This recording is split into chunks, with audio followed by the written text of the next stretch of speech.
Okay, friends, so let's begin with the new subject for today, that is the Indian polity. To begin with the Indian polity, first we will look for its historical background.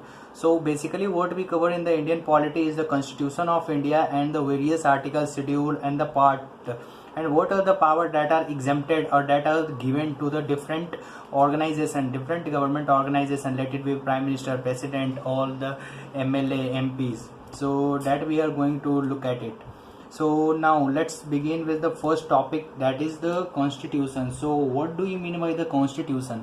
So constitution is basically a compact document that gives us, it designed in such a manner that there are a set of rules and regulation, and according to these rules and regulations the various states or the union of states is governed. And now, so the history of the constitution. So now basically we have to read just about the constitution in the polity. So the constitution can be divided into two parts. The first is the historical background of the constitution, and this is also known as the pre-independence constitution, because before the independence the rules that was governing in the India, the set of rules that was governing in the India is it comes under the historical background of constitution.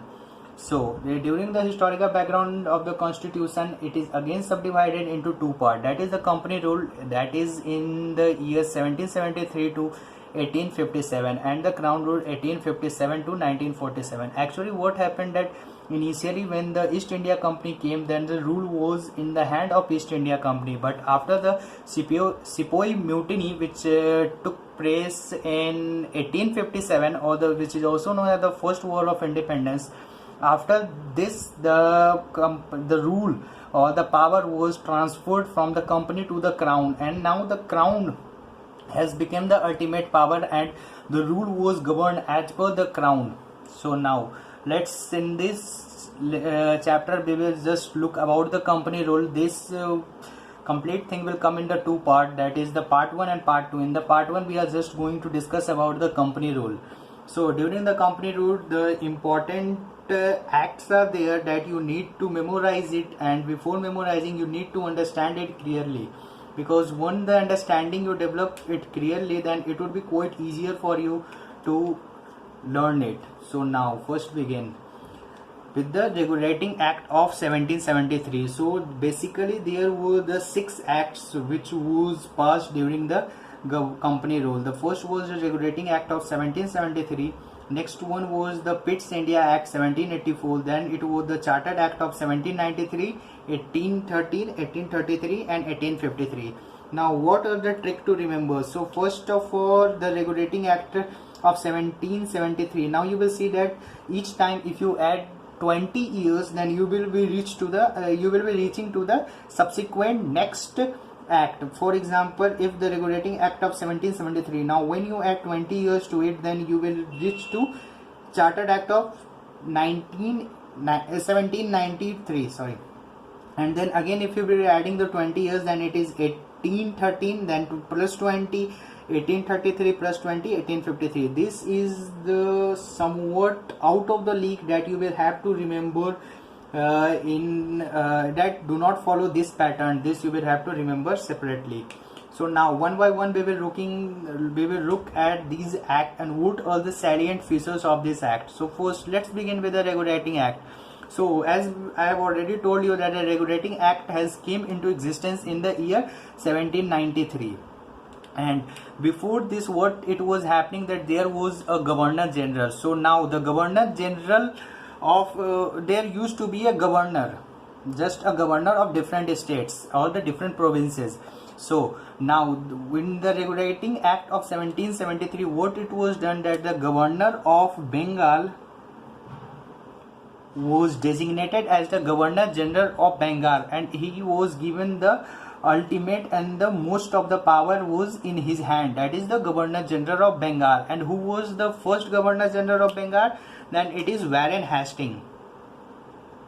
Warren Hastings was the first Governor General of Bengal. So this is very important question and it is frequently asked in the different exams. So this you need to learn it by heart. Next, what are the next features? Then the dual form of government was abolished. What does this mean? That the dual form of government was abolished. It just means that the power was concentrated in the hand of the central government. No power was given to the province or the state.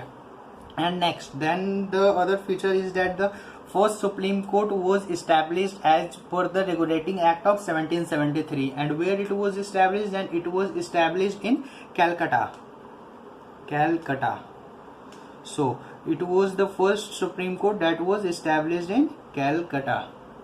So yeah, that's all about the Regulating Act. Now we will move to the next part, that is Pitt's India Act 1784. So what are the salient features of Pitt's India Act 1784? So in the Pitt's India Act of 1784, the two type of board was created. First one was the Board of Control, and second one was the Board of Directors. So all the important decision that needs to be taken will be consulted from these two boards that were created as per the Pitt's India Act 1784. Now the work was distributed among these two boards. That is, the political issue will be handled by the Board of Control, and the trade related issues would be handled by Board of Director. So now we will be moving to next, that is Chartered Act of 1794. So in the Chartered Act of 1974, there is only one important feature that is important as per your exam point of view, that is the salaries of the member of the board and the member of board of members. Sorry, I have written it wrong. So Board of Control and Board of Director. So yeah, so the salaries of the Board of Control and the Board of Director would be drawn from the Indian tax. Okay, so now we have finished the three regulating act, and now let's move to the next regulating act. In this there are few of the things that are very much important as per the examination point of view. So let's begin with the first important point of this act. So the first important point is that the company's monopoly over trade was abolished. So when the East India Company came into the power, slowly it gained the monopoly over the complete territories or the complete region. Now in the Chartered Act of 1813, the monopoly over the trade was abolished by the company, and now the market was, it could be said that the market was open for the different companies. They could come over here and they could trade and set up a deal as per their mood or as per the requirement of the market. Now next point, money was allocated to promote the education in India. So this was the first time when the education came to India, and the first major step that was taken in the sector of education to promote the education. So a huge amount, ample amount of money was allocated to the India in order to promote the education in India. Now the next and the very important point, that the Christian missionaries were permitted. So what does this mean? So the Christian missionaries who were in the England, they were permitted and brought to India in order to promote their religion and expand their teachings. So this was the three important point of the Chartered Act of 1813. So now let's move to the next two acts. Okay, so let's move to the next act, that is the Chartered Act of 1833. So in this act there were two salient features, so that we would be discussing. So the first salient feature was that the Governor General of Bengal was designated as the Governor General of India. So what does this mean? So earlier what it was, that for the different province there were the separate Governor General, but the Governor General of Bengal was given the special power, and he has to control both the Bengal province and also the complete India. So the power of this was bifurcated, and the Governor General of Bengal was now designated as the Governor General of India, and there would be a separate Governor of Bengal. So who was the first Governor General of India? So William Bentinck was the first Governor General of India.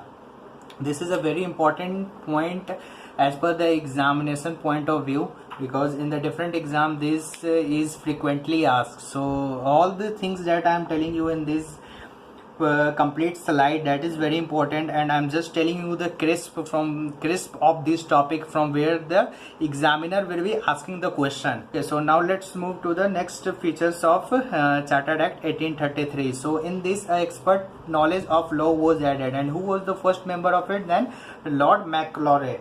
Lord McLauray was the first member. So these 2 points are very important as per the examination point of view. So kindly do remember these 2 names by heart. Now let's move to the last topic of the day, and the last topic of the part 1 of the historical background of the Constitution, that is the Chartered Act of 1853.